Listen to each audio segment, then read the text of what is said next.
Hi folks, I want to tell you about a new and innovative crossbow from a company called Gearhead. They're based out of Wisconsin and they've been building innovative products just for hunters. You might have heard of its 18-inch axle-to-axle vertical bow. That's this right here that they've now put on their X16 Carbon Fiber crossbow. I'm going to tell you a few of the highlights. First of all, you probably noticed this very unique frame. It's unlike anything you've seen. It's completely skeletonized, but beyond that, it's carbon fiber, and this isn't the plastic stuff that's made to look like carbon fiber. This is the real stuff. It's very light and very strong. They've taken two sheets of it, machined them. It looks like they've cut out using a CNC machine, completely skeletonized it, then have taken these two sides and formed a frame that basically forms a cage. You can see the trigger mechanism lies within that. They bolted this frame together with about 45 screws.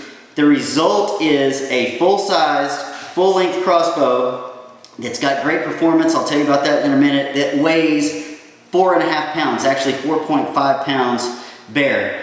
Folks, that's the lightest on the market for a full-size crossbow, and that's pretty incredible. But generally speaking, firearms, bows, or crossbows, there's always trade-offs. Usually, if the bow's very light, it's loud. If it's small, it's not powerful, etc. This kind of breaks that mold in that at 4.5 pounds, it's also one of the quietest I've ever tested. It registered just under 95 decibels on my sound meter. That's right up there, first or second. I think it was actually tied for first all time that I've ever measured. And it does that also without any serious loss of performance. It shoots a 325 grain arrow. That's a standard vertical bow arrow at 340 feet per second, and I did test that claim on my chronograph. It shot 340. So that's impressive.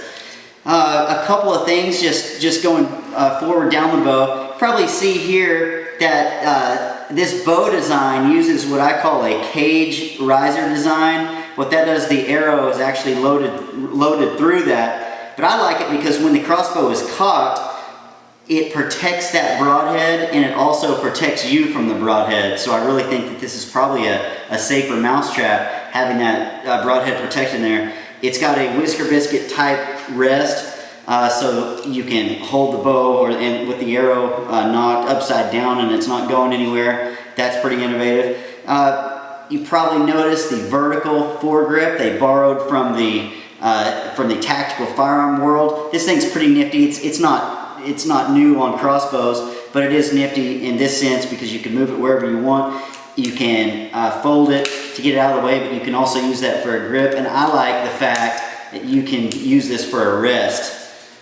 It's pretty handy. It's also got these wings that keep your fingers out of the way of the flight deck. That's pretty standard these days. It's set up to mount this parallel quiver. I like that. Moving on, you probably see this trigger. It uses a system of ball bearings and pivots and also uses a trigger bar. It's about 7 inches. That gives it this bullpup design, which of course means that the trigger is forward of the fire control system. But you can see this trigger. It's about 3 pounds, which is excellent.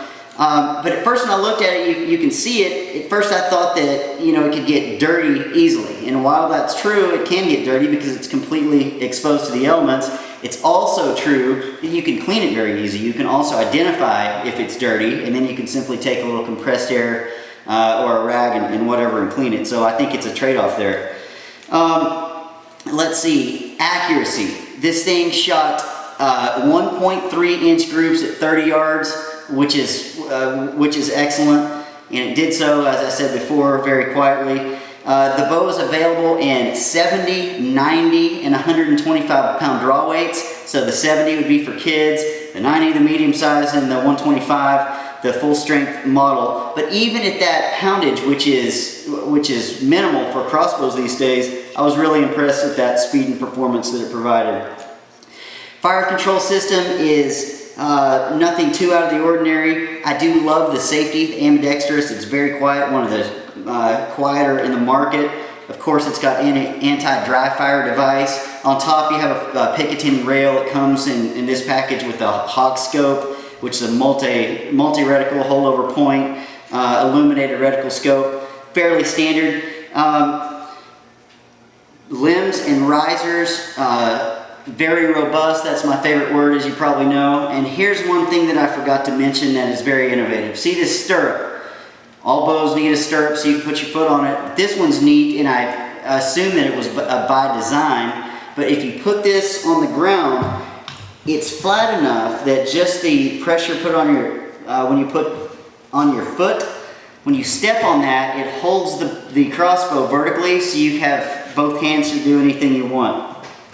All in all, it's a great crossbow, very innovative. I really commend Gearhead for thinking outside the box and putting this thing together. With the carbon fiber and this innovation, however, it's expensive. You do pay for it. With various packages, it's around the $2,000 mark, but I can't say it's a good bow. That's the Gearhead X16 Carbon Fiber. For Inside Archery, I'm Jeff Johnston. Happy hunting. Here's the X16 in action. One of the things that is innovative, it's very simple, is this stirrup. When you place it on the ground, I can step on it, and that completely frees up my hands to do whatever I need to do.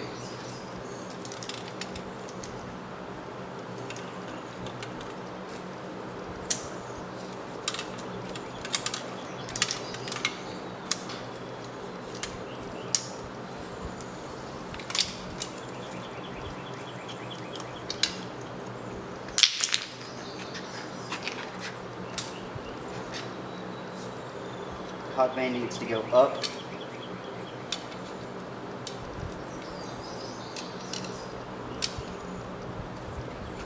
Safety.